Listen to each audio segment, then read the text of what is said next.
En este vídeo se subraya la importancia de efectuar regularmente medidas de las bornas. Se muestra la influencia de la humedad y se explica por qué medir a distintas frecuencias es fundamental para obtener resultados de medida significativos. Las bornas se usan para conectar devanados de transformadores al mundo exterior. Deben soportar tensiones y corrientes elevadas. Para fabricar bornas de alta tensión del menor diámetro posible, es necesario controlar la progresión del potencial dentro del aislamiento. Para posibilitar una distribución uniforme de la tensión, se utilizan capas internas de control escalonadas. Las bornas de alta tensión de este tipo se denominan también bornas capacitivas.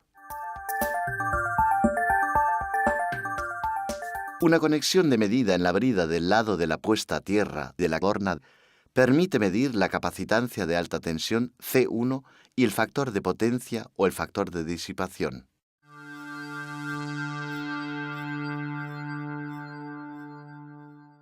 Este es el aspecto que tienen habitualmente las tomas de medida de las bornas de alta tensión. Es importante no solo medir regularmente el factor de disipación o el factor de potencia de una borna, sino también sus valores de capacitancia. El gráfico muestra la progresión a lo largo de 15 años. Entre 1981 y 1983, el factor de disipación aumentó considerablemente, y entre 1987 y 1989 volvió a disminuir.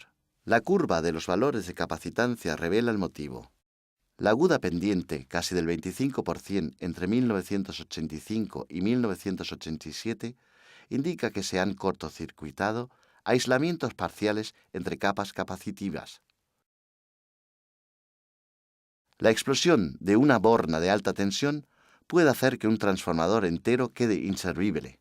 Por tanto, las pruebas de las bornas debieran repetirse cada 4 años aproximadamente, cambiándose éstas si se sobrepasan los límites permitidos para el factor de potencia o disipación y para el aumento de capacitancia. La humedad influye mucho en el factor de disipación o potencia. Esta borna impregnada de resina de 220 kilovoltios se ha guardado al aire libre sin medidas de protección. La parte activa no permaneció sellada en aceite, como sería el caso en el interior de un transformador. Inmediatamente después de extraerlo del transformador, se ha registrado esta curva. 3 meses después, se efectuó otra medida. Ahora el mínimo resulta visible y el nivel es más alto en general. Medio año después de la extracción, el mínimo se ha desplazado más hacia la derecha.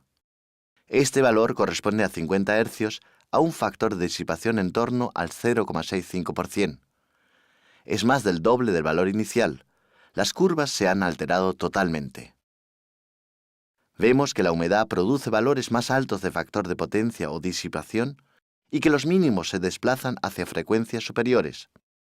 La comparación de respuestas en frecuencia es considerablemente más sensible a los cambios pequeños que una medida efectuada únicamente a la frecuencia de la red.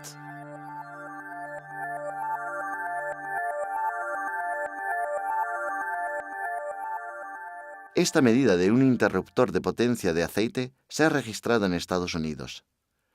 6 bornas capacitivas se compararon entre sí. La tabla indica la capacitancia y el factor de potencia a 10 kilovoltios. No se aprecian diferencias notables entre las bornas. Esta es la distribución de los valores del factor de potencia de las 6 bornas a 60 Hz. Los valores están próximos los unos a los otros. Las bornas solo muestran un comportamiento distinto si se comparan sus respuestas en frecuencia. La mejor borna es el número 6. El mínimo no resulta visible. Con la borna 1, el mínimo ya resulta visible. Con la borna 5, el mínimo está casi a 80 Hz y el factor de potencia es considerablemente más alto. Aunque todas las bornas están bien y no presentan peligro de rotura dieléctrica, se aprecian claras diferencias muy superiores a las que habría a 60 Hz. A bajas frecuencias, estas diferencias son muy evidentes, por lo que es razonable medir en ese segmento. Una vez más, podemos ver que la comparación de respuestas en frecuencia reacciona con una sensibilidad mucho mayor a los cambios pequeños que una medida efectuada únicamente a la frecuencia de la red.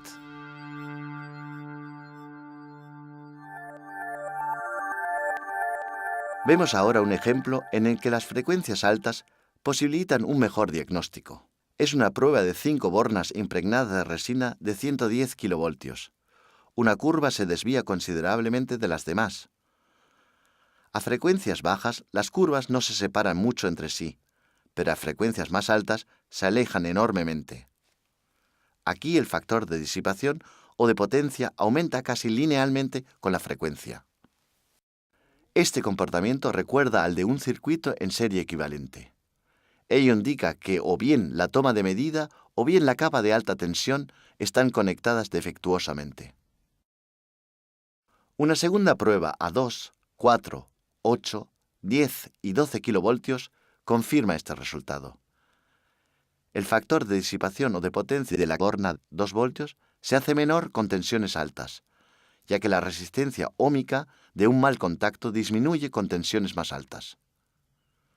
Esta es una situación muy peligrosa, ya que puede acumularse localmente una gran cantidad de calor, provocando la introducción de descargas disruptivas.